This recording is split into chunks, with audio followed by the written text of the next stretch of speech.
नमस्कार दोस्तों, जीके संसार में आप सभी का स्वागत है। आज के इस वीडियो सेशन में हम सब most expected general awareness question देखेंगे जो कि आपकी विभिन्न परीक्षाओं में काफी हेल्प करेंगी।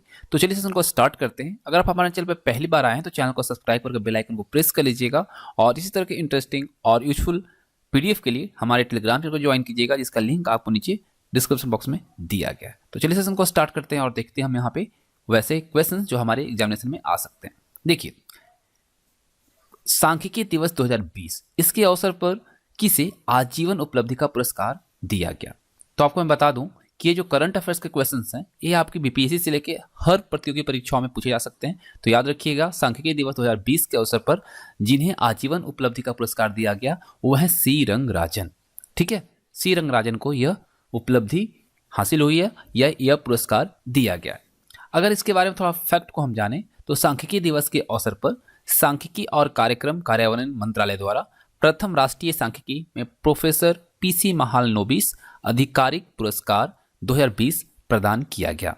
और जो पुरस्कार है आरबीआई के पूर्व गवर्नर डॉक्टर चक्रवर्ती रंगराजन को प्रदान किया गया, जिनका शॉर्ट नेम है डॉक्टर सी रंगराजन। ठीक है, ये आरबीआई के गवर्नर थे, आपको पता है।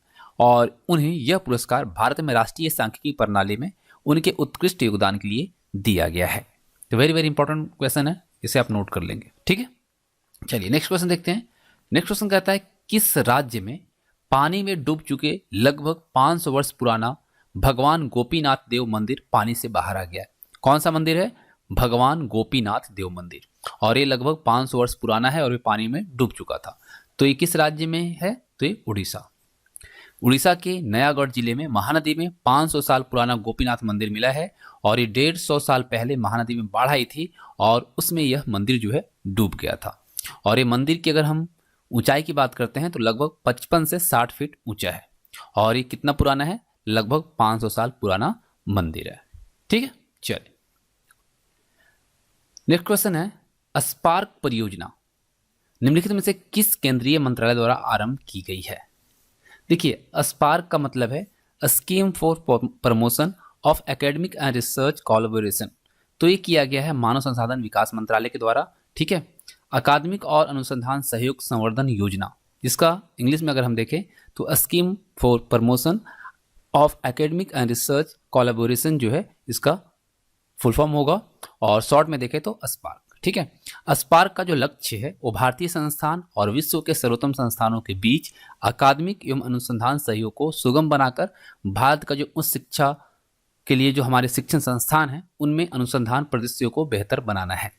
और इस योजना के तहत 600 संयुक्त शोध प्रस्ताव 2 वर्षों के लिए दिए जाएंगे ताकि कक्षा संकाय में सर्वोत्तम माने जाने वाले जो भारतीय अनुसंधान समूह हैं और विश्व के प्रमुख विश्वविद्यालय के जो प्रख्यात अनुसंधान समूह हैं उनके बीच उन क्षेत्रों में शोध संबंधी सुदृढ़ सहयोग संभव हो सके और दोनों मिलकर इसे शोध को आगे बढ़ा सके और उसमें उच्च कोटि की शोध बाहर आए। अब देखिए, एक और क्वेश्चन है कि फीफा महिला विश्व कप 2023 यह कहां पर आयोजित होगा? तो ये होगा ऑस्ट्रेलिया और न्यूजीलैंड। ये दोनों देश संयुक्त रूप से फीफा महिला विश्व कप 2023 आयोजित करने वाले हैं। और इसके बारे में अगर तथ्य को देखें तो 2023 का महिला फुटबॉल विश्व कप जो है न्यूजीलैंड और ऑस्ट्रेलिया में संयुक्त रूप से आयोजित किया जाएगा और 20 जुलाई से लेकर 20 अगस्त के बीच यह खेला जाएगा, जबकि इसके प्ले ऑफ जो है 17 से 23 फरवरी के बीच होंगे। यह जो निर्णय है वह वोटिंग के आधार पर लिया गया, यानी मतदान के आधार पर लिया गया। मतदान में ऑस्ट्रेलिया और न्यूजीलैंड के संयुक्त मेजबानी के पक्ष में 22 जबकि उनके एकमात्र प्रतिद्वंदी कोलंबिया को 13 मत प्राप्त हुए थे। ऑस्ट्रेलिया और न्यूजीलैंड में जो वर्ष 2023 में होने वाला टूर्नामेंट है वह एक ऐसा विश्व कप होगा जिसे 2 देश और 2 भिन्न फीफा परिसंघों के सदस्य मिलकर आयोजित करेंगे, यानी कि ऑस्ट्रेलिया का और न्यूजीलैंड का जो फुटबॉल का जो संघ है वो इन दोनों को मिलकर आयोजित करेंगे, दोनों मिलकर आयोजित करेंगे, जो कि पहली बार ऐसा होगा। ऑस्ट्रेलिया एशियाई फुटबॉल परिसंघ जो कि एएफसी के तौर पर जाना जाता है और न्यूजीलैंड के ओशियाना फुटबॉल परिसंघ ओएफसी ये इसका सदस्य है और ये दोनों मिलकर इस टूर्नामेंट को आयोजित करेंगे। और इस महिला विश्व कप में पहली बार 32 टीमें भाग लेंगी। कितनी? 32। ठीक है, चलिए अगला प्रश्न कहता है कि भारत के बाहर पहला योग विश्वविद्यालय विवेकानंद योग विश्वविद्यालय कहाँ स्थापित किया गया है? ठीक है, भारत के बाहर पहला योग विश्वविद्यालय, उसका नाम क्या है? विवेकानंद योग विश्वविद्यालय। और एक कहाँ पे आयोजित किया गया है? तो ये यूएसए में किया गया है, यानी संयुक्त राज्य अमेरिका में किया गया।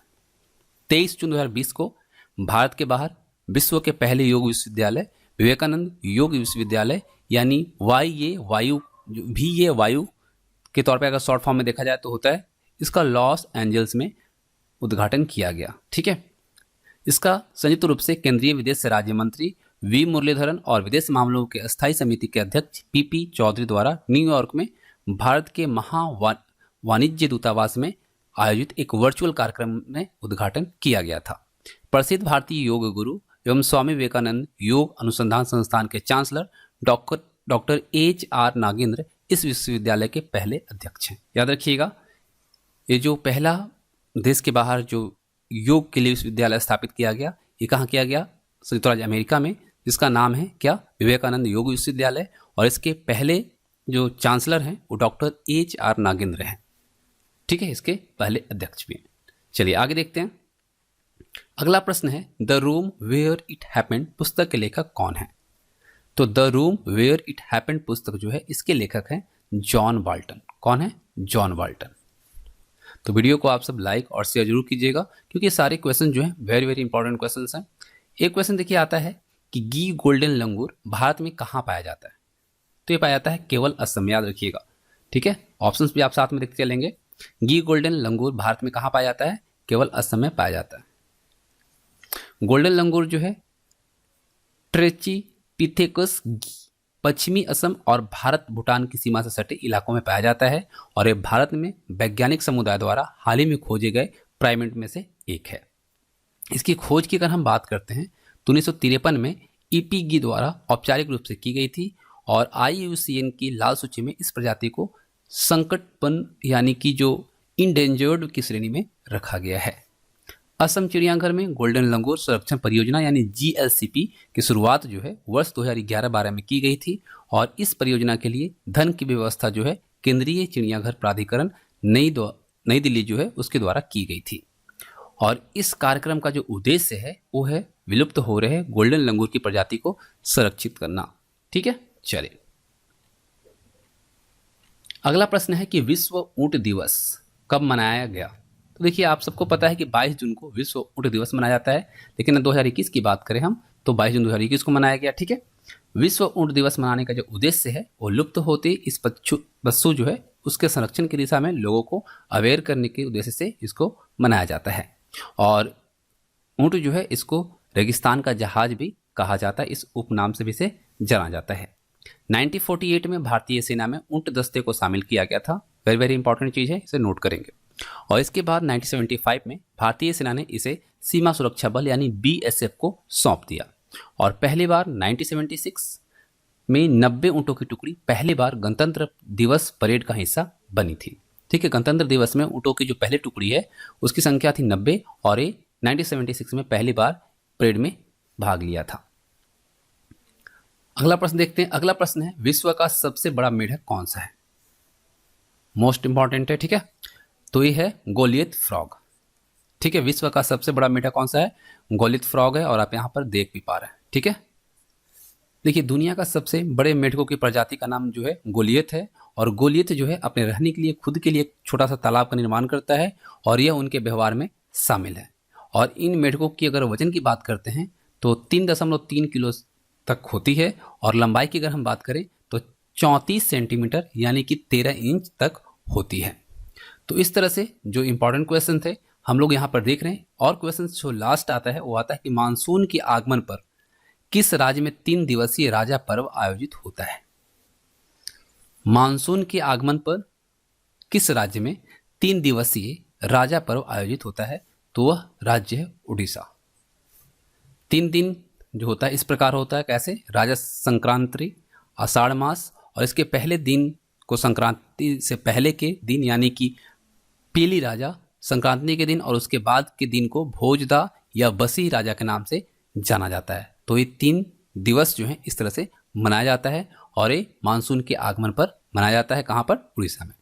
तो इस तरह से जो इंपॉर्टेंट क्वेश्चन थे यहाँ पे कंप्लीट होते हैं, और आई थिंक आपको क्वेश्चन पसंद आए होंगे, और इस तरह के क्वेश्चन आपको एग्जामिनेशन में देखने को भी मिलेगा। तो वीडियो को लाइक और अपने दोस्तों के साथ शेयर जरूर कीजिएगा और पीडीएफ के लिए टेलीग्राम चैनल को ज्वाइन कीजिएगा। मिलेंगे आप सभी के साथ इसी तरह के यूजफुल वीडियो के साथ। Thanks for watching.